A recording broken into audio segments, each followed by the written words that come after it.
Bro. Hi. So IT లే offs ఎక్కువ జరుగుతున్నాయి. 2 days బ్యాక్ ఒరాకిల్ కూడా 30,000 మెంబర్స్ వరకు తీసేసినట్టు న్యూస్ వచ్చింది. ఏం చెప్తారు బ్రో, మీ అభిప్రాయం ఏంటి దానిపైన? అంటే ఏ డెవలప్మెంట్ ఎలా ఉందంటే ఆల్మోస్ట్ హ్యూమన్ లైక్ థింకింగ్ అనేది వచ్చేసింది.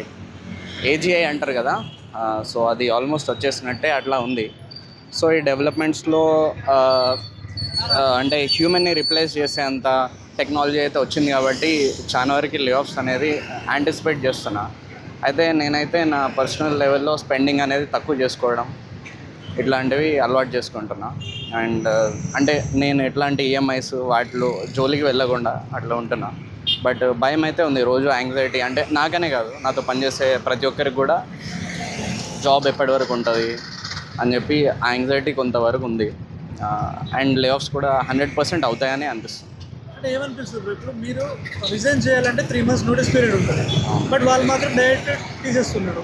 ఎలా ఉంటుంది దీని గురించి ఏం చెప్తారు మీరు?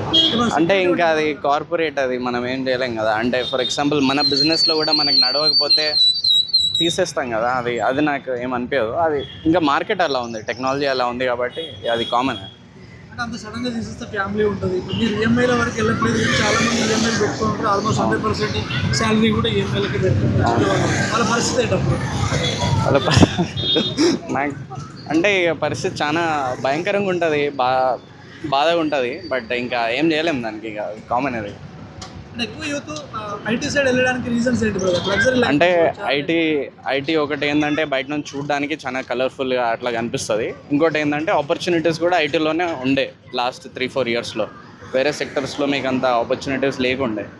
సో దానివల్ల అండ్ ఐటీ ఫీల్డ్ ఎట్లాంటిదంటే ఎంత ఈజీగా గ్రోత్ ఉంటుందో అంత ఈజీగా మనుషుల్ని రీప్లేసబిలిటీ కూడా అంత ఈజీ కాబట్టి లే ఆఫ్స్ అనేటివి కూడా అంతే ఫాస్ట్గా రాగలవు. మీరు ఇప్పుడు బయట నుంచి చూస్తే కలర్ఫుల్గా కనిపిస్తుంది, ఏముంటుంది అందులో? ఇష్యూస్ ఏముంటాయి? స్ట్రెస్ ఎక్కువ ఉంటుంది. అంటే మీకు ఎప్పుడు ల్యాప్టాప్ ముందర, స్క్రీన్ ముందర ఉండాలి కదా. సో మీకు స్ట్రెస్ చాలా ఉంటుంది, చాలా స్ట్రెస్ ఉంటుంది. ఈ డెడ్ లైన్స్ అనేటివి స్ట్రిక్ట్గా ఉండడం వల్ల, లేదంటే మనం ఓవర్ థింక్ చేయడము, వీటి వల్ల స్ట్రెస్ ఎక్కువ ఉంటుంది. ఫిజికల్ యాక్టివిటీ ఉండదు కాబట్టి. అంటే ఇప్పుడు బయట చూసుకుంటే చాలా మంది అరే సాఫ్ట్వేర్లు అంటే అరే పిల్లని ఇస్తాం రా భయ అంటారు. ఇప్పుడు మొత్తం వాళ్ళే ఇప్పుడు జాబులు పోతే పరిస్థితి ఏంటంటారు ఇప్పుడు? అంటే అట్లనేం లేదు, ఇప్పుడు సాఫ్ట్వేర్ ఒకటే కాదు, సాఫ్ట్వేర్తో అన్నీ పడతాయి. అంటే ఎకనామీ అనేదే ఇప్పుడు సాఫ్ట్వేర్ మీద బిల్డ్ అయి ఉన్నది. ఇప్పుడు మీరు చూసుకుంటే ఇక్కడ పక్కన బండ్లు ఉంటాయి, లేకపోతే రియల్ ఎస్టేట్ ఉంది, అట్లా అన్నీ ఉన్నాయి. సో అన్నీ పడతాయి, అది ఒక సాఫ్ట్వేర్ ఒక్కటని కాదు. ఇక పిల్లని ఇవ్వడం అంటే ఇవ్వకపోతేనే కరెక్ట్.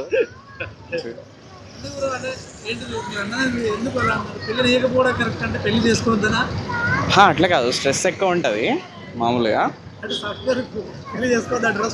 అంటే ఎవరైనా చేసుకోకపోతేనే బెటర్, మంచిగా హ్యాపీగా ఉంటుంది లైఫ్.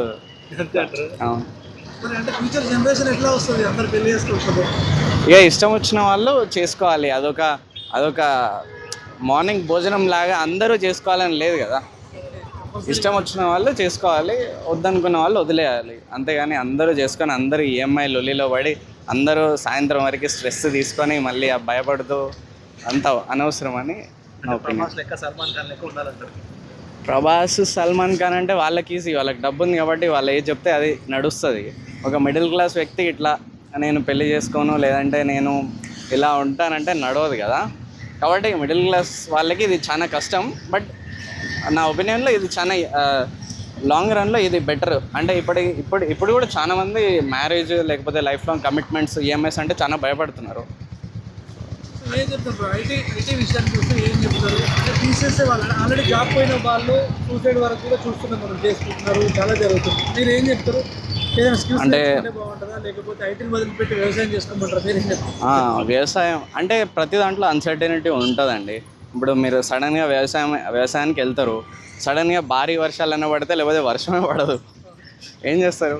సో అన్సర్టెనిటీ అన్నిట్లలో ఉంది. అన్సర్టెనిటీ సాఫ్ట్వేర్లో ఉంది, ఆల్మోస్ట్ ఇప్పుడు ప్రతి సెక్టర్లో అన్సర్టెనిటీ ఉంది.